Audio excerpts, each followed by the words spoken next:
방송에서 제공하는 투자 정보는 투자 판단에 대한 조언입니다. 방송에서 제공하는 주식의 가치, 가격 상승 및 가격 하락에 대해서는 방송사에서 보장하지 않습니다.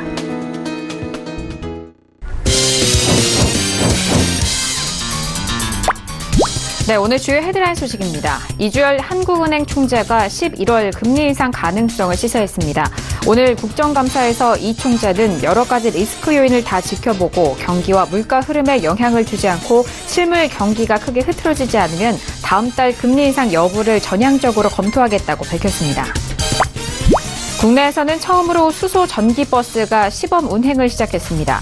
시범 운행에 투입된 수소 전기버스는 현대차가 제작한 것으로 정부는 이번 시범 운행을 시작으로 오는 2022년까지 수소버스 1,000대를 포함한 16,000대 이상의 수소차 시장을 창출하겠다고 밝혔습니다.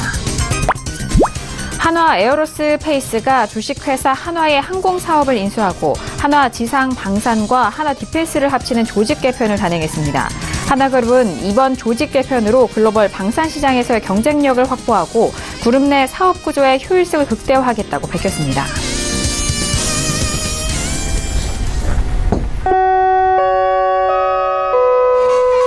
네, 안녕하세요. 평택전문 정석투자 MC 김은혜입니다. 자, 오늘은 한 주간의 시작인 월요일장이었습니다. 자, 오늘 우리 증시는 갈수록 강해지는 전약 후 강의 시작을 보여줬습니다. 장 후반으로 갈수록 탄력을 받아가면서 가까스로 강보합권에서 마무리가 된 상황인데요. 지난주에서 중국 증시는 부양책과 더불어서 4% 넘는 강한 상승으로 오늘장 마무리가 됐습니다. 최근 우리 증시는 중국장과 더불어 좀 연동되는 흐름을 보여주고 있는 상황인데요. 3분기 실적 시즌 이외에 또 다른 특별한 모멘텀이 부재한 탓으로 조금의 시장에 대해서는 외국인의 수급 이탈이 계속적으로 이어지고 있는 상황입니다. 자, 갈수록 고민스러워지고 있는 우리 시장의 안의 대응 방법은 어떤 계획을 세워봐야 될까요? 오늘도 정석투자와 함께 하시면서 오늘 시장에 대한 마무리와 그리고 내일 시장에 대한 대응 전략까지도 꼼꼼하게 확인해 보시길 바라겠습니다. 자, 그럼 오늘 시장 흐름 다시 한번 정리합니다. 시작해보시죠. 네, 오늘 코스피 지수는 전일 대비 0.25% 상승한 2161.71의 장을 마칩니다. 코스닥 지수는 전일 대비 0.50% 상승한 744.15의 장을 마칩니다. 유가증권 시장에서는 개인과 기관의 동반 순매수, 반면 외국인 홀로 순매도 이어갑니다. 코스닥 시장에서도 역시 개인과 기관의 동반 순매수, 반면 외국인 홀로 순매도 이어갑니다. 코스피 시가총액 상위 종목 확인합니다. 오늘 코스피 시장 안에 시가총액 상위 종목들 좀 부진을 면치 못했는데요. 삼성전자를 비롯한 SK하이닉스, 셀트리온까지 모두 하락합니다. 삼성전자는 43,550원에 SK하이닉스는 7만 원대 마감이 됐습니다. 코스닥 시가총액 상위 종목도 확인합니다. 신라젠과 CJENM 오늘도 탄력적인 모습을 보여줬습니다. 신라젠은 88,000원에 CJENM은 2.56% 상승하면서 252,300원에 오늘장 마무리가 됐습니다. 네, 본격적으로 오늘장 정석투자 시작해보도록 하겠습니다. 월요일 저녁은요, 학과장 정홍 대표님과 함께 이어가 보도록 할게요. 학과장님 어서 오세요. 네, 안녕하세요. 네, 반갑습니다. 학과장님, 주말 새에 좀 분위기가 달라진 듯한 느낌인데, 자, 주말에 정말 6개월 만에 무료 방송 하셨잖아요. 어떠셨는지 궁금해요. 네, 많은 분들이 시청하셨고요. 최선을 다해서 중요한 이야기를 전달했습니다. 그리고 오늘 방송 내용은, 아마도 제가 요약하자면 짧게 할 수 있는데, 중요한 이슈들이 몇 가지 있어서 아주 자세하게 후반부 방송 내용이 약간 짧더라도 시황 부분에서 집중해서 말씀드리겠고요. 그리고 지금까지 항상 그랬지만 앞으로도 그럴 것입니다. 반드시 이 방송을 봐야만 알 수 있는 그런 내용을 전달해 드리겠습니다. 그래서 여러분들 이 방송 많이 시청해 주시기 바라겠고요. 저도 더 최선을 다하겠습니다. 네, 오늘 학과장 정홍 대표님과 함께 1시간 알차게 이어가 보도록 할게요. 자, 그러면 본격적으로 들어가 보도록 하겠습니다. 1교시입니다. 오늘의 1교시는요, 시황 분석론이 기다리고 있습니다. 앞서서 대표님께서도 말씀을 해주셨듯이 오늘장 시황에 대해서 아주 꼼꼼하게 더욱더 준비해 주셨다고 하는데, 자, 오늘 양시장에 대해서는 외국인의 수급 이탈이 이어졌고, 장 후반으로 가까스로 강보합권에서 마무리가 된 시장입니다. 자, 일주일의 시작이 된 상황 상황인데 앞으로의 시황 분석 다시 한번 도와드릴게요. 자, 학과장 정유 대표님, 오늘 시황에 대해서 다시 한번 정리해 볼까요? 네, 코스피 같은 경우에는 오늘 외국인이 매도했습니다. 더 놀라운 것은 장 초반부터 막판까지 지속적으로 지수가 밀리든 반등하든 계속 매도했어요. 그래서 상당히 좀 수급이 안 좋았는데 프로그램 매수가 오늘 많이 나와줌으로 해서 상승 양봉으로 마감해줬고요. 코스닥 같은 경우에 이제 코스피와 분봉 흐름이 뭐 거의 일치합니다. 뭐 거의 똑같다고 볼 수 있는데 그래도 역시 이제 상승 양봉으로 마감을 했습니다. 그래서 오늘 하루만 본다 그러면 사실 뭐 크게 놀랄 것도 없고 실망할 것도 없고 그냥 딱 그런 단계입니다. 그냥 혼조세의 지속이다 이렇게 볼 수가 있겠는데요. 제가 잠깐 차트 보여드리고 다시 설명을 하겠습니다. 차트를 보시겠습니다. 보시면 오늘 흐름을 한번 보여드릴게요. 오늘 하루만 보면 플러스 양봉 나왔는데 아주 쉽게 설명드립니다. 자, 저점 라인이 여기죠. 고점 라인이 여기에요. 그러니까 윗꼬리 아랫꼬리까지 다 포함한 겁니다. 지금 어떻습니까? 중간이에요. 딱 중간. 그리고 최근에 한 5, 6일의 흐름을 보면 어떻습니까? 옆으로 기고 있죠. 횡보란 얘기예요. 바로 전형적인 횡보 스타일이고요. 그 다음에 코스닥 보겠습니다. 코스닥은 상대적으로 좀 납니다. 왜 낫냐? 역시 이제 라인을 그어보면 이게 저점이고 이게 고점인데 어느 쪽에 가깝죠? 상대적으로 위쪽에 가깝습니다. 다시 한번 말씀드리겠습니다. 자, 코스닥은 지금 어떻다? 상단과 하단에서 보면은 상단 쪽에 가깝다 이렇게 볼 수 있겠고요. 코스피 보겠습니다. 어때요? 중간이죠.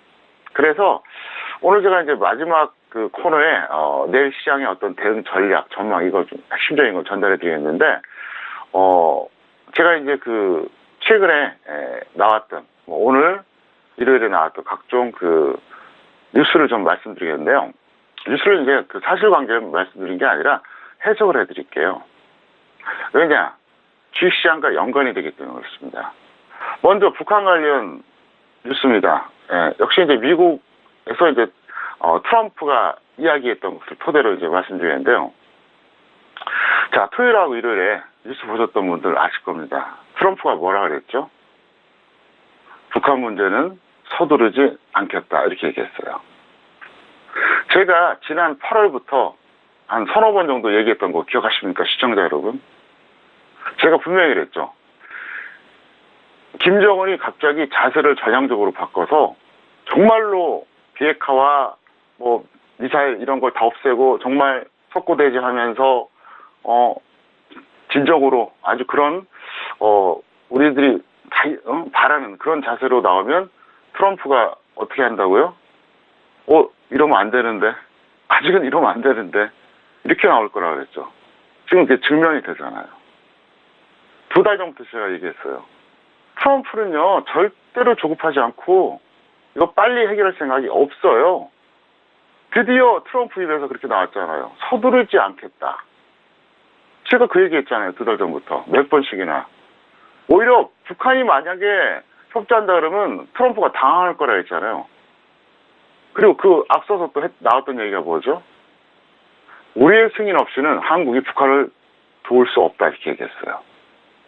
제가 그동안 대북조에 대해서 뭐라고 얘기했습니까? 현실적으로 불가능하다고 얘기했죠. 트럼프 입에서 나온 얘기입니다. 이게 다 전부 다. 제가 그동안 주장했던 것이 트럼프 입을 통해서 뉴스화돼서 나왔던 얘기예요. 그래서 이 방송에 가치가 있는 겁니다. 그런 것들을 한 달, 2달, 3달 전에 미리 안다는 건 얼마나 유일한 겁니까? 그렇지 않습니까? 그래서 저는 국제정세라든가 국내 정치도 예측을 다 해버려요. 주식만 분석하는 사람이 아니에요. 근데 지금 여러분들이 6개월을 보고 1년을 봤을 때 어떻습니까? 그런 것들을 제가 미리미리 얘기해드렸을 때 나중에 결과가 나타나지 않았습니까? 그 다음에 오늘 중국 관련 뉴스입니다. 자, 중국 시장이 최근에 안 좋았잖아요. 그러니까 중국 내부에서는 거래세를 폐지하자 이런 주장이 나온다고도 하고요. 부총리가 증시 부양책을 언급했습니다. 상당히 심각한 거예요. 자, 제가 해석해 드릴게요. 거래세라고 하는 것은 당연히 받아야 되는 겁니다. 국가의 세금이에요. 근데 그 세금마저도 포기하자는 소리가 나온다는 건 무슨 얘기입니까? 시장에 진입하지 않는다는 얘기입니다. 그 다음에 두 번째, 부총리 입에서 증시 부양책이 나왔다고 하는 것은 그만큼 다급하다는 얘기예요. 왜? 진정으로 증시를 부양하기 위해서는 부총리가 그렇게 언급하지 않으면서 시장을 정말 견인할 수 있는 어떤 여러 가지 정책을 내는 게 이게 현명한 거 아닙니까? 상식적으로. 그리고 부총리가 이제 그렇게 얘기함으로 해서 전 20년 전 생각나더라고. 한국이 그랬어요. 20년 전만 해도 뭐 조금만 지수가 안 좋고 뭐 하락기가 깊어지면 뭐 증시 부양책이다 보다 나왔는데 지금은 그런 얘기 안 나오잖아요. 왜? 전형적인 관치 경제입니다. 관치 경제. 중국은 아직도 멀었고요. 3년 전에 어떤 일이 있었냐면 지수가 워낙 많이 빠지니까 중국 시장 얘기예요. 상장 기업들이 이제 요청을 한 거예요. 거래 중지시켜달라고. 근데 그걸 중국 정부가 받아들였어요. 그때 제가 경악을 했습니다. 아, 역시 사회주의국은 다르구나. 어떻게 자기들 마음대로 주가 떨어진다고 그걸 거래 정지를 요청하고 그걸 또 승인해 줍니까? 그래서 지금 트럼프 관련된 미국 뉴스죠. 정확하게 말하면 이제 북한과 관련된 거죠. 그 다음에 이제 중국 증시에 대한 건데 그만큼 상황이 안 좋다는 얘기예요. 그리고 제가 어쨌든 8월부터 얘기했던 트럼프는 결코 북한 문제 빨리 해결하려고 하지 않을 거다. 역시 맞잖아요, 지금요. 그리고 원래 그 어떤 경쟁 관계에서는 그런 거예요. 내가 제압하기 어려운 상대는 어떻게든 빨리 제압하려고 노력을 합니다. 그런데 언제든지 제압하려고 마음 먹을 수 있는 또 쉽게 할 수 있는 상대는 굳이 서두르지 않습니다. 상황 봐서 이 카드를 지금 써먹어야겠다 싶을 때 써먹는 거죠. 그래서 솔직한 말로 북한 문제는 한국은 지금 절체절명이지만 미국의 트럼프 입장에서는 일종의 정치적인 어떤 하나의 카드에 불과하다는 거예요. 그래서 제가 그 얘기한 겁니다. 자, 그럼 이게 파생되는 효과가 뭡니까? 한국 어떤 안보에 또 한국 시장에 긍정일까요? 부정일까요? 부정입니다. 왜 그러냐? 불확실성이 계속 길어지잖아요, 지금 이게. 그리고 제가 그 말씀 드리겠습니다. 지금 대북 테마주 갖고 고통받는 분들이 굉장히 많아요. 뭐, 여기저기서 1년 안에 얼마 간다, 2년에 얼마 간다 해서 무조건 홀딩하라 그랬다는데, 국제정책을 지금 몰라서 하는 얘기예요. 지금 트럼프가 소들이지 않는다는 건 뭡니까? 적당히 그냥 위협하면서 북한에게 슬슬 유독 끌어내면서 끌겠다는 겁니다. 그 전략이에요. 자, 길어지면 길어질수록 북한 테마주가 갈 수 있을까요? 못 가죠.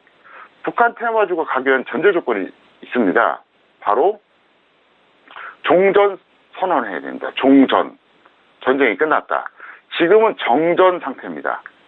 전쟁이 중단된 상태예요. 종전, 전쟁이 끝나야지만이 그 다음에 유엔에서 제재가 풀리고 북한을 도와주는 거지 지금은 미지수라는 겁니다. 그래서 북한 테마주 갖고 계신 분들 너무 기대하지 마시고요. 이 점을 잘 살피시길 바랍니다. 네, 오늘의 시황 분석 더욱더 좀 상세하게 도와드렸습니다. 오늘 코스피 시장에서는 외국인의 매도와 그리고 프로그램 매수로 상승으로 마감이 된 상황입니다. 양봉 마감이 됐고요. 코스닥도 역시나 마찬가지입니다. 코스피와 분봉 흐름이 좀 일치하면서 상승했고 역시나 양봉으로 마무리가 된 오늘 우리 시장에 대한 시황 분석 다시 한번 정리를 해드렸습니다.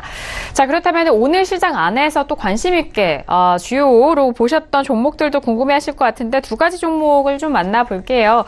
학 과장님, 오늘장 관심 종목 어떻게 보실까요? 네, 오늘 현대엘리베이하고 쿠쿠홀딩스를 잡아봤습니다. 이유는 현대엘리베이 같은 경우는 이제 북한 테마주라고 볼 수 있겠고요. 쿠쿠홀딩스는 이제 중국 관광객과 관련된 종목이라서 일단 두 개를 꼽아봤습니다. 네, 현대엘리베이와 그리고 쿠쿠홀딩스가 오늘 관심 종목으로 선정이 된 상황입니다. 자, 두 종목에 대해서 관심 있으신 분들도 많으실 것 같은데 구체적인 전략과 분석적인 부분도 들어볼게요. 학 과장님 이어가 보실까요? 네, 현대엘리베이는 적정 주가가 36,200원입니다. 물론 이거는 평택촌놈 기술 특허 적정 주가입니다. 저의 기준입니다. 다른 데서 제가 이거를 베껴온 것도 아니고요. 차용한 것도 아닙니다. 제가 만든 기술 특허 적정 주가 기준으로 36,200원인데, 그러면 지금 주가 대비 어떻죠? 상당히 고평가되어 있습니다. 지금도 고평가되어 있다는 얘기예요. 그리고 좀 전에 제가 이제 북한 관련 뉴스를 말씀드렸었잖아요. 트럼프가 서두르지 않겠다. 그러면 북한 문제 해결은 상당히 길어진다는 얘기예요. 일종의 모멘텀이 없어진다는 얘기죠. 현대엘리베이는 북한 테마주 중에 하나입니다. 그렇기 때문에 불확실성이 지속된다고 하는 것은 좋을 리가 없다는 얘기죠. 그래서 보유자는 반등시 매도하시고요. 미보유자는 관망하시면 돼요. 그래서 차트 잠깐 보시겠습니다. 지난 여름이었죠. 네, 지난 여름. 그때 한번 크게 한번 올라갔었죠. 이때 제가 강력 매도 사인을 냈습니다. 주식 선물에 대해서 강력하게 매도하라 이렇게 얘기했었고요. 그리고 이제 급락했다가 최근에 이제 또 올라왔는데 이때도 저는 솔직히 말해서 계속 갈 거라고 생각을 안 했어요. 왜? 전 그걸 읽었거든요. 저를 처음 보신 분들은 좀 깜짝 놀라요. 저 사람이 주식 전문가 맞아 이렇게 생각하시는 분들이 많아요. 뭐 국내 정치도 얘기하고 가끔가다 선거 예측도 해요. 국제 정세 얘기하고 북한 얘기하고 뭐 경제 흐름은 뭐 당연하지만 뭐 부동산 얘기까지 다 해버립니다. 저를 다 분석을 해요. 그래서 저는 그때 봤을 때 뭐냐면 어차피 시나리오가 좀 뻔히 보여요. 예. 그래서 정치평론가들이라든가 안보 전문가 정보기관에 계신 분들한테는 정말 죄송한 얘기인데 제가 보는 걸 왜 못 보는지 모르겠어요. 혼자서 그냥 아무도 안 만나고 뭐 정보나 자료가 없거든요. 저는 그냥 혼자서 그냥 머릿속으로 대충 이게 추론하면 결론이 나오는데 그래서 지금 왜 이 말씀을 드리냐. 어차피 현대 엘리베이 이제 당분간 못 간다는 얘기예요. 그래서 반등할 때 최대한 매도하시고요. 미보전 관망하시기 바라겠고요. 당분간 현대 엘리베이를 비롯한 북한 테마주들은 뭐 단타라든가 뭐 1박 2일 코스 뭐 이 정도는 되겠죠. 근데 추세적으로 가기 어렵고요. 제가 다시 한번 말씀드리겠습니다.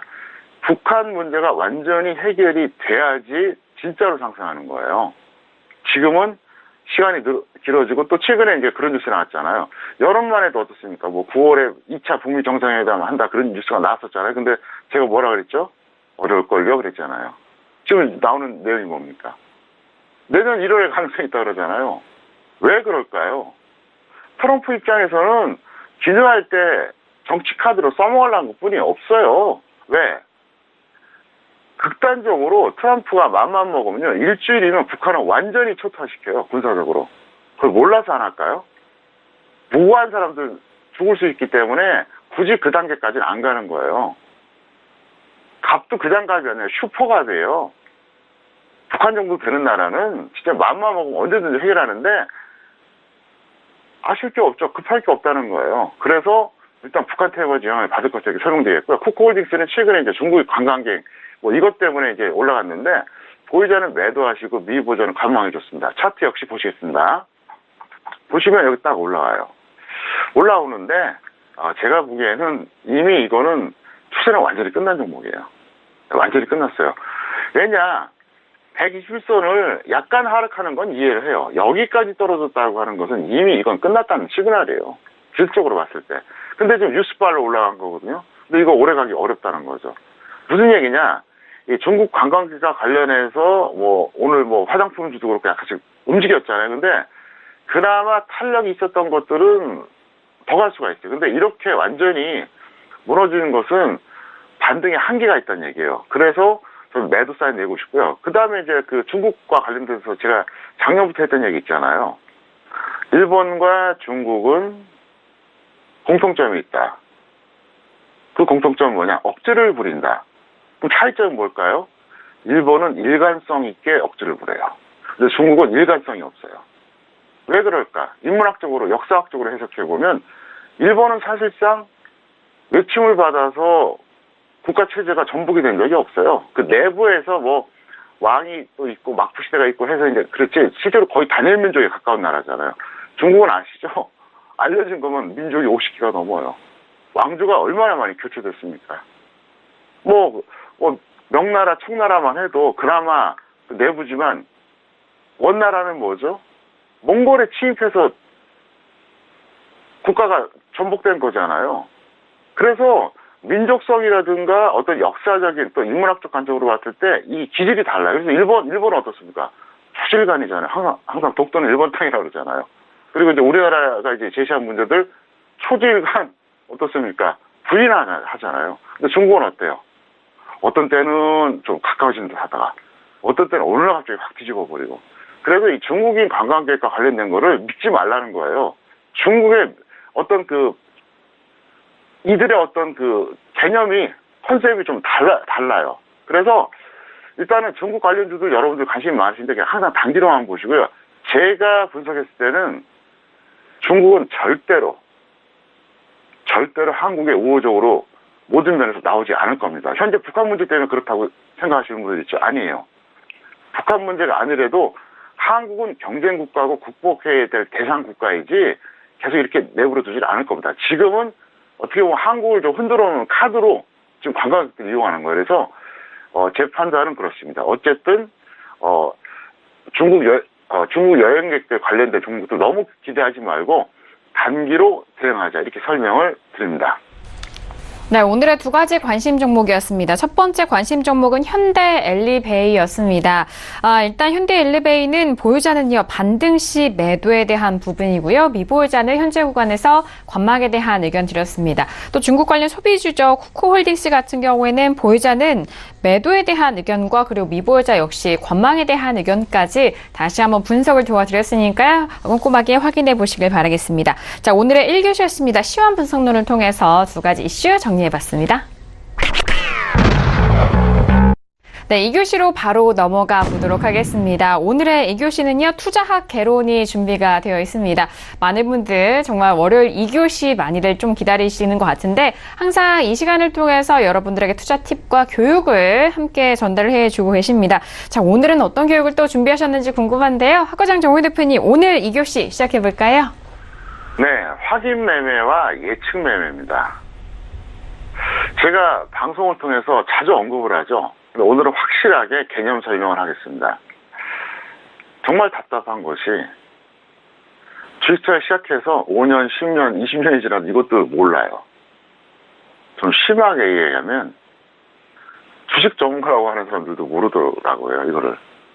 답답해서 제가 오늘 강의를 해드리니까 이 방송을 보시는 개인 투자자, 증권사 직원, 주식 전문가들은 꼭 숙지하시길 바랍니다. 자, 지금부터 설명합니다. 확인 매매와 예측 매매의 기본, 투자 시기에 따른 매매 방법, 이거를 좀 설명드리는데 먼저 개념을 설명할게요. 개념. 자, 확인 매매는 뭐냐? 간단해요. 지수와 종목의 하락 추세 때 저점 확인 후 매수 가담하는 겁니다. 무슨 얘기냐? 자, 지수가 하락 추세예요. 종목도 하락 추세입니다. 예를 들어서 지수와 종목의 추세 판단은 어떻게 한다 그랬죠? 제가 이 시간 통해서 강의했죠. 61선과 121선. 그러니까 지수가 예를 들어서 61선이 120선 위에 있는 게 아니라 아래에 있으면 하락 추세죠. 종목도 원리가 똑같아요. 똑같은 거예요. 종목도. 그래서 지수나 종목이나 둘 다 하락 추세입니다. 그러니까 61선이 이제 위에 있는 게 아니라 아래에 있는 거죠. 그럼 이게 하락 추세입니다. 그럴 때 저점 확인 후 매수에 가담합니다. 자, 그러면 어떻게 하느냐? 일반적으로 종목의 경우에 자, 단기 매수는 저점 대비 10% 올라왔을 때, 중기 매수는 저점 대비 20% 반등이 나왔을 때 매수로 대응하는 거예요. 무슨 얘기냐? 자, 종목이 쫙 빠져요. 쫙 빠지다가 뭐 예를 들어서 계속 빠지다가 그게 꼭 뭐 52주 신저가 아니래도 상관없습니다. 계속 빠지다가 한 10% 반등 나왔어요. 그때 살짝 밀릴 때 들어가는 게 이 단기 매매 기법이고요. 계속 빠지다가 한 20% 올라옵니다. 그럼 그때 다시 살짝 빠질 때 1차, 2차 매수하는 게 이게 바로 중기 접근이에요. 그래서 확인 매매는 뭐냐? 계속 빠질 때 어디가 바닥인지 모를 때 이때 들어가는 게 아니라 저점 찍고 반등이 나왔어요. 그랬을 때 살짝 눌림목 나올 때, 조정 나올 때 그때 들어가는 게 이게 바로 확인 매수예요. 그래서 우리가 단기 매매 하신 분들은 간단합니다. 저점에서 10% 올라왔어요. 그럼 살짝 조정받을 때 들어가고요. 중기 매매는 20% 정도 올라가야 됩니다. 왜 그러냐? 엄청난 차이가 있습니다. 10% 정도까지는 어떤 투자 심리라든가 여러 가지 어떤 일수로 인해서 쉽게 반등이 나올 수가 있어요. 근데 저점에서 20%가 올랐다고 하는 것은 뭐 개별주 같은 경우는 개인 세력이겠고요. 우량주 같은 경우에는 이제 외국인 기관이거든요. 그들의 도움 없이는 못 올라가요. 그래서 이게 중요한 거예요. 그래서 우리가 짧게 매매할 때는 10% 반등 나왔을 때 눌림목 매수, 조정받을 때 들어간다. 우리가 중기로 어떤 걸 들어가고 싶다. 그럼 20%까지 기다려야 돼요. 이게 바로 확인 매매입니다. 그래서 확인 매매의 장점과 단점이 있습니다. 장점은 뭐냐? 장점은 구체적인 강력한 하락이 아닌 걸 확인하고 들어간다는 게 가장 큰 장점입니다. 일단 하락이 멈추는 걸 보고 들어가는 거잖아요. 단점은 뭘까요? 반등 나온 거 보고 들어가니까 약간 비쌀 수가 있다는 거고요. 자, 이번에 예측 매매입니다. 이건 무슨 뜻이냐? 이건 뭐냐? 확인 없이 그냥 매수가 당하는 거예요. 여러분들 종목 보면 그냥 계속 떨어지는 거 있잖아요. 그래서 상승 추세는 보통 이제 조정의 하단, 눌림목 구간에서 매수하면 최상이지만 약간 높게 매수해도 분할 매수 대응하면 이제 성공률이 높다 이렇게 되어 있는데 이건 무슨 얘기냐? 예측 매매는 간단합니다. 간단한 게 뭐냐면 확인이 안 된 상태예요. 계속 떨어져서 어디가 저점인지 몰라요.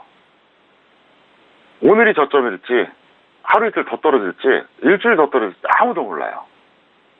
네, 그게 그런 상태에서 들어가는 겁니다. 그래서 장단점이 있습니다. 먼저 장점부터 말씀드릴게요. 적중하면 기가 막히죠. 완벽한 저점 매수잖아요. 그리고 반등 났을 때 크게 먹을 수가 있죠. 쉽게 말해서. 근데 단점이 있어요. 뭘까요? 위험하다는 거죠. 그래서 이 확인 매매하고 예측 매매를 여러분들이 적절하게 활용하시는 게 좋아요. 여기서 보면 제가 이제 텍스트에 이렇게 써있죠. 상승 추세에서는 조정의 하단 구간에서 매수하면 최상이지만 약간 높게 매수해도 분할 매수로 대응하면 성공률이 높다. 이게 무슨 얘기냐?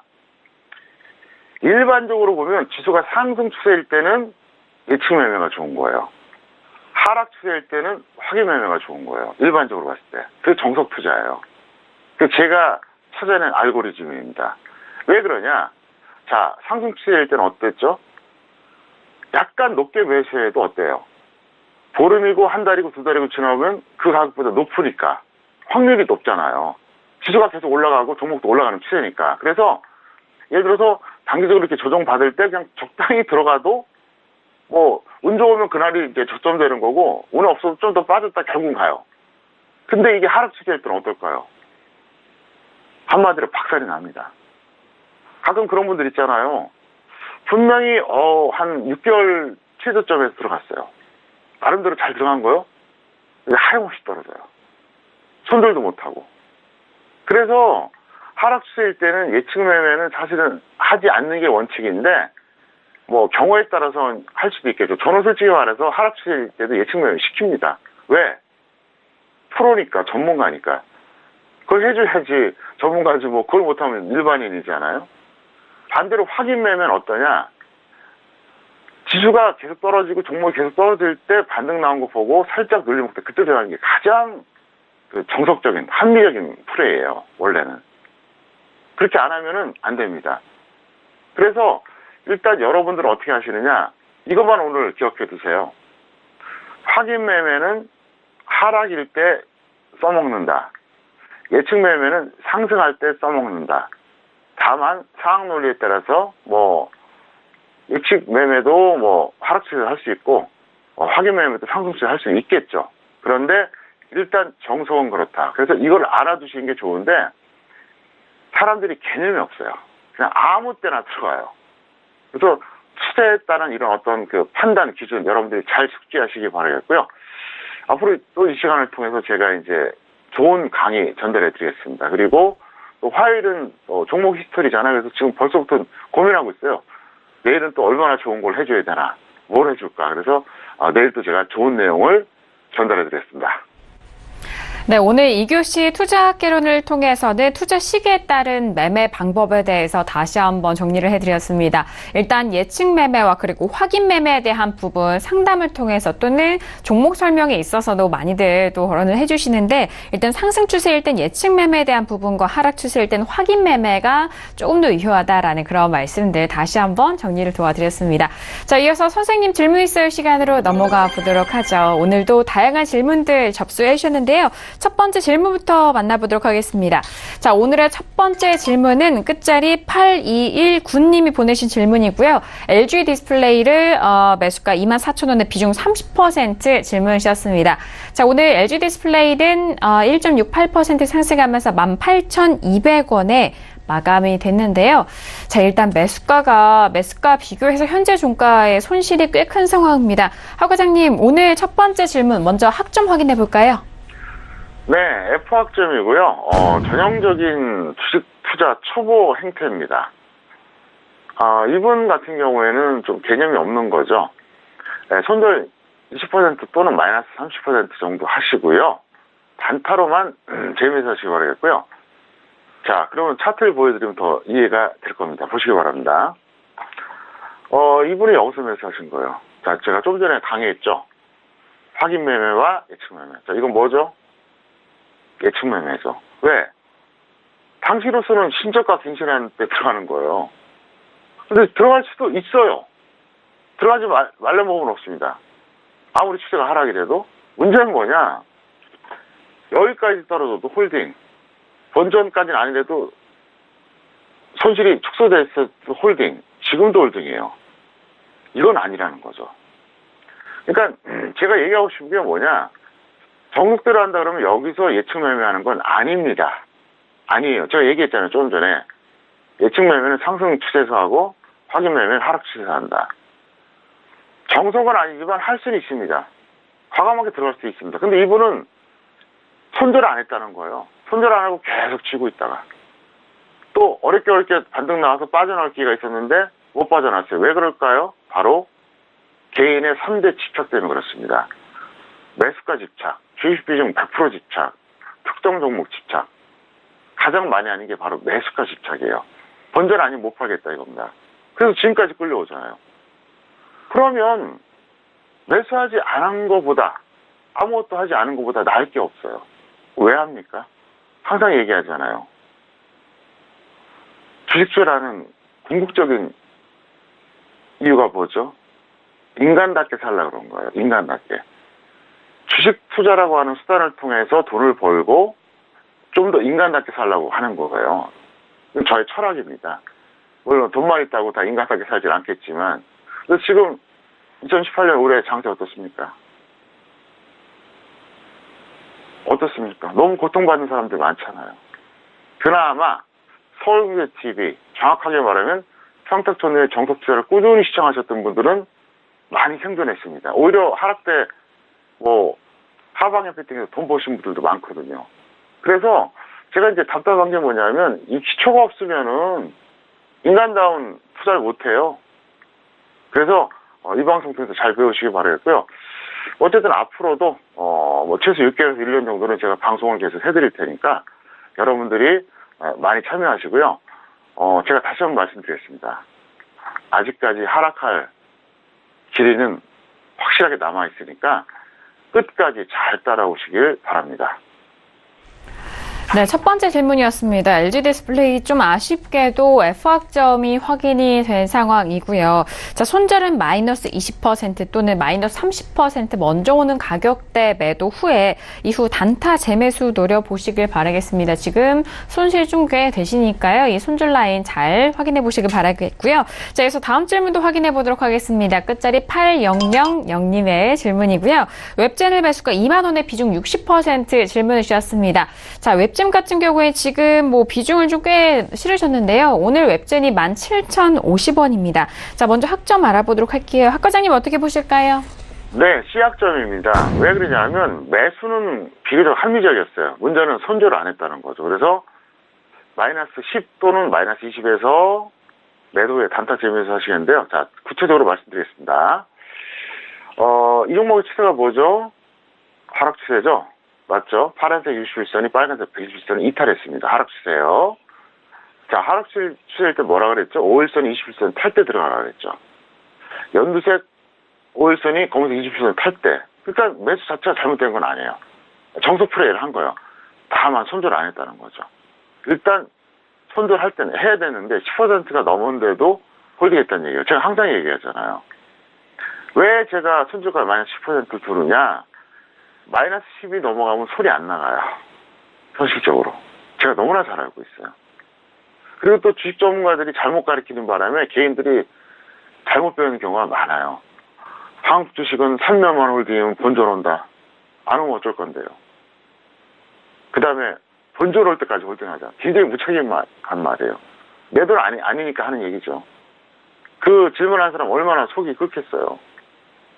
그래서 제가 이제 이 방송 때 계속 비판했잖아요. 본전 올 때까지 홀딩은 정말 무책임한 발언이다. 그거는 투자자를 위한 게 아니라 전문가를 위한 발언이다. 공식적으로 손절을 말하고 싶지 않은 거죠. 네, 그래서 그냥 무조건 본전할 때까지 홀딩을 하는 거예요. 그래서 1년이 걸리고 3년이 걸려서 본전 오면 다행이고 안 오면 그만이고 10억이나 상품이 되면 복이 없는 거죠. 제가 항상 얘기했잖아요. 손절의 효율성. 왜 그럴까요? 더 싸게 잡거나 최악의 위험에 의해서 회피하는 게 바로 손절의 의미예요. 10,000원짜리를 9,000원에 손절한 이유가 뭘까요? 6,000원, 7,000원까지 빠질 것 같으면 9,000원에 손절해야죠. 그래서 더 밑에서 잡아야죠. 그리고 종목들이 갑자기 사라진 경우도 있거든요. 근데 무책임하게 무조건 본전할 때까지 홀딩. 이게 뭐냐고요, 이게 도대체. 그러니까 요즘은 또 그런 게 유행하더라고요. 연말까지 홀딩. 참 영악합니다. 예. 절대로 그렇게 하시면 안 되고 앞으로 철저하게 손절하시길 바랍니다. 네, 두 번째 질문은 웹전에 대한 질문이었습니다. C학점이 확인이 됐고요. 자, 손절 마이너스 10% 또는 마이너스 20% 매도 후에 단타제 매수 노려보시길 바라겠습니다. 지금 시각이 10시 35분 지나가면서 월요일장에 뉴욕 증시가 개장이 된 지 이제 5분 정도가 시간이 흘러갔는데요. 자, 오늘 월요일장 뉴욕 증시는 모두 3대 지수 모두 상승 출발한 상황입니다. 자, 오늘 낮 동안 중국 증시에 대한 안정화 그리고 이탈리아 신용 우려 완화 속에서 상승 출발한 상황인데요. 잠시 후에 시황센터 연결해서 더욱더 자세한 소식 함께 전달을 해드릴게요. 자, 이어서 다음 질문도 확인합니다. 끝자리 7829님의 질문입니다. 풍산을 매수가 44,000원에 비중 10% 질문 주셨습니다. 자, 오늘장 풍산 종가 먼저 확인해 볼게요. 오늘 풍산은요, 2% 넘게 하락하면서 27,450원에 마감이 됐습니다. 지금 매수가 비교해서 현재 종가 꽤 하락이 큰데요. 하 과장님, 이 질문 어떻게 보실까요? 네, F학점이에요. 손절 없이 중장기 홀딩한 게 문제고, 이건 차트 보여드릴 것도 없고요. 현실적으로 중기 보유를 하는데, 왜? 이 사람은 던질 뿐이 아니에요. 여태까지 안 던졌으면 이거 절대 안 던진다는 얘기예요. 그래서, 제가 권하고 싶은 건 추가 매수했다가 탈출하는 게 합리적이다. 무슨 얘기냐? 추가 매수해서 단가를 낮춘 다음에, 어떻게 한다? 본전에서 던지든가, 마이너스 20, 30에 던지든가. 그렇게 결정하셔서 대응하시길 바랍니다. 네, 일단 풍산에 대한 부분 아쉽게도 F학점 확인됐는데요. 현실적으로 좀 중기 보유를 할 수밖에 없는 상황이기도 합니다만 일단 추가 매수 후에 또 이렇게 나오시는 전략도 또 합리적이어 보이니까요. 가격대에 맞춰서 좀 유연하게 대응해 보시길 바라겠습니다. 자, 이어서 다음 질문도 확인해 볼게요. 끝자리 7138님의 질문입니다. 동성제약을 매수가 29,200원에 비중 30% 질문을 주셨는데요. 자, 동성제약 오늘장의 종가 먼저 확인하죠. 자, 오늘 동성제약은 4% 넘게 올라오면서 25,500원에 마감이 됐습니다. 자, 학 과장님 동성제약 질문 어떻게 보실까요? 네, D학점입니다. 매수가는 양호한데 문제는 초절대 고평가 종목입니다.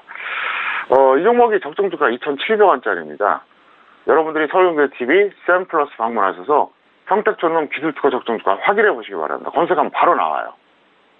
2,700원짜리. 근데 이분은 29,000원이니까 이미 10배가 넘죠. 10배가 넘는 종목을 단타나 하루 이틀짜리 단기가 아니라 손실을 봐가면서 계속 끌고 간다는 거, 이건 아니라고 봅니다. 그래서 전략은 손절 마이너스 10 또는 20에서 하시고 그냥 단타 정도만 접근하시길 바랍니다.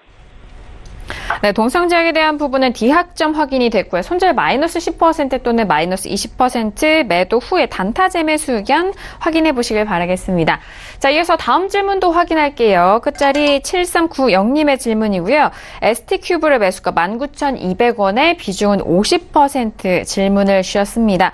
자, ST큐브 오늘장의 종가는요. 오늘은 19,650원에 마감이 된 상황입니다. 지금 소폭의 수익 구간이지만요. 어떻게 보실까요, 학 과장님? 매수가는 양호해요. 근데 높은 비중과 고평가죠. 이것도 거의 8배가 넘는다고 봐야 되는데, 그래서 C학점이고요. 손절 마이너스 5% 또는 수익 10% 매도 후에 단기로 다시 한번 접근해 보시길 바랍니다. 네, ST큐브는 C학점 확인이 됐고요. 손절은 좀 짧게 잡아드렸습니다. 마이너스 5% 또는 수익은 10% 매도 후에 단기 재매수 노려보시길 바라겠습니다. 자, 이어서 다음 질문도 확인하죠. 다음 질문은 끝자리 2201님의 질문입니다. LG이노텍을 매수가 132,000원에 비중 30% 질문을 주셨는데요. LG이노텍 오늘장의 종가 먼저 확인해 보도록 하겠습니다. 자, LG이노텍 같은 경우에는요, 오늘 129,000원에 마감이 됐습니다. 학 과장이 이 질문에 대해서는 학점 어떻게 확인이 될까요? 네, C학점입니다. 왜 그러냐면 약간 성급한 매수로 판단됐기 때문에 그런데요. 제가 시황 말씀드렸잖아요. 9월 말에 하락할 가능성이 높다. 그러면 이거를 10월 초보다는 10월 11일 전후가 더 낫겠죠. 그래서 약간 빨랐다는 겁니다. 시황을 고려 안 했다는 거예요. 그래서 고가주다 보니까 손절과수익 5%에서 정리해 주시길 바랍니다. 네, LG이노텍은 C학점이 확인이 됐고요. 일단 손절 마이너스 5% 그리고 수익도 5%입니다. 위아래로 5% 잡아드렸고 단기 매매 후에 관망해 보시라라는 의견까지 정리합니다. 자, 오늘도 이렇게 다양한 질문들 선생님 질문을 시간을 통해서 상담을 도와드렸습니다. 저희가 말씀드린 내용에 대해서는요. 투자 판단에 대한 조언이고요. 해당 상품의 가치와 수익률을 보장하지 않는다는 점 다시 한번 유의해 주시길 바라겠습니다.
네, 글로벌 시황센터 박나경입니다. 오늘 월요일장 한 주의 시작 뉴욕 증시 개장 상황 말씀드리도록 하겠습니다. 네, Dow rises 100 points after China shares post their best day in over 2 years. 네, 오늘은 중국 증시가 2년 만에 정말 최고의 날을 기록했다라는 이야기 들려오면서 이 중국장 상승의 영향으로 오늘 뉴욕 증시 3대 지수 모두 출발했다는 소식입니다. 사실 이제 중국 증시가 미중 무역 전쟁으로 인해서 계속해서 좀 struggling, 이제 위기를 좀 많이 겪어왔습니다. 하지만 이제 미국 증시는 좀 하락세를 이어왔었는데요. 하지만 최근 들어서는 이러한 무역 전쟁의 여파인지 중국 증시의 영향을 미국도 받는 것으로 지금 나타나고 있습니다. 이러면서 앞으로의 그 무역 전쟁 상황이 어떻게 될 것인지 외신 쪽에서는 좀 더 주목을 하고 있는 상황인데요. 또한 이탈리아 상황에 대해서도 오늘 뉴욕 증시에 영향을 끼쳤다는 분석입니다. 네, 신용 등급 평가사죠. 무디스는 이탈리아의 신용 등급을 이제 stable, 안정적인 것으로 이제 전망을 했습니다. 지금 현재 상황에서 좀 더 하락을 하게 되면 junk rate, 이제 정말 정크 등급으로 하락을 하게 되는데 거기까지는 가지 않았다라는 다소 안도감이 느껴지는 이런 소식에 오늘 유럽과 또 미국 증시, 전 세계 증시까지 좀 상승 견인했다는 요인이 됐다는 소식입니다. 네, 그러면서 또 기업의 호실적들도 계속해서 나오고 있는데요. 이 정점을 찍고 있는 시점이다라는 외신 쪽의 이야기도 들려오고 있습니다. 이러한 점들이 오늘 뉴욕 증시 상승 출발 견인했다는 소식 정리해서 말씀드리도록 하겠습니다. 네, 그럼 다음은요, 네, 중국 증시입니다. 네, 앞서 말씀드린 바와 같이 오늘 중국 증시는요, 급등세를 나타냈습니다. 정부의 부양책에 기대감에 힘입어서 오늘 상승 마감했는데요. 상하이 종합지수는 전장 대비 4.09% 상승해서 2654.88에 마쳤습니다. 2016년 3월 이후 약 2년 반 만에 최대치고요. 또 4년 내 최저치로 추락했던 상하이 지수가 지난 2거래일간 약 7% 급등했다는 분석입니다. 네, 그리고 기술주 중심의 선전종합지수는 더 가파른 상승폭을 나타냈는데요. 전장 대비 4.9% 상승해서 1325.73에 마감을 했습니다. 네, 이날 중국 증시는요, 이 정부의 부양책 기대감에 급등을 했습니다. 네, 주말 동안에 정부가 개인 소득세에 대한 세액 공제 항목을 대폭 확대를 했고요. 또 이렇게 시진핑 국가주석이 민영 기업에 대한 발전 지지 의사를 표명한 점이 오늘 긍정적인 영향을 미쳤다는 분석입니다. 네, 그리고 증권 당국과 본토 거래소 등 이렇게 기관과 또 핵심 경제 관료들이 총 출동해서 증시 부양 발언을 한 점도 힘을 실었다는 소식입니다. 네, 중국 최상위 금융 감독 기구죠. 이 금융안정발전위원회도 주말 회의를 열어서 증시 안정을 논의하고 있습니다. 네, 이렇게 경기 둔화 방어를 위한 중국의 부양책이 이제 본격적으로 시작됐다라는 분석이 나오면서 앞으로의 증시에 어떤 영향을 끼칠지 좀 더 주목이 되고 있습니다. 네, 그러면서 오늘 홍콩 증시도 상승했다는 소식 마지막으로 말씀을 드리도록 하고요. 지금 마켓워치 기사에도 역시 큰 폭으로 오늘 중국 증시 상승했고 이 부분이 큰 영향을 미쳤다라는 소식도 함께 들려오고 있습니다. 네, 다음 소식 말씀을 드릴 텐데요. 네, 트럼프 대통령이 이제 또 다른 이슈, 또 다른 트러블을 만들어냈습니다. 미국과 러시아 간의 이 중거리 핵전력 폐기 조약, 즉 일명 INF라는 이 조약을 폐기하기로 이제 밝혔습니다. 이 러시아가 그동안의 INF 이 조약을 어겼다면서 이 부분에 대한 불만으로 탈퇴를 하겠다라고 발표를 했는데요. 이 조약은 1987년에 레이건 대통령 당시 이 고르바초프 소련 서기장과 함께 맺었던 조약으로 500에서 5,500km 정도 되는 중거리 탄도 그리고 순항 미사일의 생산과 실험, 배치를 전면 금지하는 내용을 담고 있습니다. 네, 이렇게 됨으로써 유럽의 경우에 이 러시아에 대한 직접적인 공격으로부터 좀 보호를 받을 수 있었기 때문에 또 냉전 종식의 상징으로 여겨지곤 하는데요. 지금 이 부분에 대해서 러시아는 강하게 반발하고 나서고 전 세계가 지금 우려를 하고 있습니다. 미국이 군사적인 지배력을 확대하기 위한 의도로 이 조약을 탈퇴하려는 것이다라는 이야기 들려오고 있고요. 또 한편 다음 기사를 보고 말씀을 드리자면 중국에서는요, 이 IMF의 이런 탈퇴가 이 중국을 겨냥한 것이다라는 이야기도 나오고 있습니다. 무역전쟁 계속해서 이어지고 있는 가운데 중국을 좀 더 수세에 몰기 위한 것이다라고 말하면서 미국이 새로운 무기 개발과 배치를 추진할 것이다. 군비 경쟁을 촉진할 것이다라는 분석 나오고 있습니다. 네, 오늘 여기까지 소식 전달 드리고요. 앞으로의 군사적인 상황까지도 집중되는 상황입니다. 네, 글로벌 시황센터 박나경이었습니다. 네, 월요일장 뉴욕 증시 역시 상승으로 출발한 상황입니다. 그렇다면 내일 우리 증시에 대해서는 어떤 전망을 보고 계실지 정우영 대표님과 함께 이야기 나눠보도록 하겠습니다. 자, 학 과장님, 일단 뉴욕 증시는 상승 출발했는데요. 내일 우리 시장 어떻게 보실까요? 네. 지금 파생해서 상방향 배팅하신 분들, 그리고 높은 지수 비중 상태로 평가손이 막대한 분들은 지금 속이 터질 겁니다. 왜? 오늘 중국 엄청나게 급등했던 거 다 아시죠? 지금 미국도 플러스 출발해서 지금 좋아요. 근데 야간 선물이 마이너스입니다. 저는 파생 포지션을 어떻게 했을까요? 네, 그거는 제가 공개하지 않겠습니다. 어쨌든 기분이 현재 좋고요. 반등 포기도 저점 이탈도 아닌 혼조세 지속을 예상합니다. 무슨 얘기냐? 여기서 최근에 어떤 그 혼조세 박스권을 돌파한다거나 뭐 이탈한다거나 그건 아닙니다. 적어도 내일은 그럴 것 같고요. 내일장 또 보면서 다시 말씀드리는데 당분간은 조금 더 혼조세가 이어지지 않을까 이렇게 생각합니다. 네, 일단 뭐 혼조세에 대한 부분 계속적으로 좀 짚어주고 계신 상황입니다. 주 초반이기 때문에 내일장도 학 과장 정우영 대표님 말씀해주신 내용 철저하게 또 현명하게 대응해 보시길 바라겠습니다. 자, 오늘 월요일 저녁은 학 과장 정우영 대표님과 함께 했는데 함께 해주신 대표님과는 여기서 인사 나누도록 하겠습니다. 학 과장님 오늘도 감사합니다. 네, 감사합니다. 네, 오늘도 정석투자 1시간 동안 여러분들에게 다양한 소식들을 전달을 해드렸습니다. 저희들 말씀드린 내용은요, 투자 판단에 대한 조언이고요. 해당 상품의 가치와 수익률을 보장하지 않는다는 점 다시 한번 유의해 주시길 바라겠습니다. 오늘 저희가 준비한 소식과 내용은 여기까지고요. 저희는 내일 이 시간이죠. 10시 학과장 정우영 대표님과 함께 다시 돌아오도록 하겠습니다. 함께 해주신 여러분 오늘도 고맙습니다.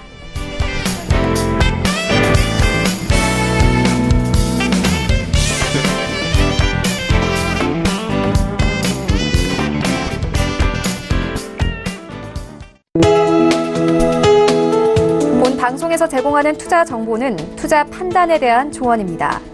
방송에서 제공하는 주식의 가치, 가격 상승 및 가격 하락에 대해서는 방송사에서 보장하지 않습니다.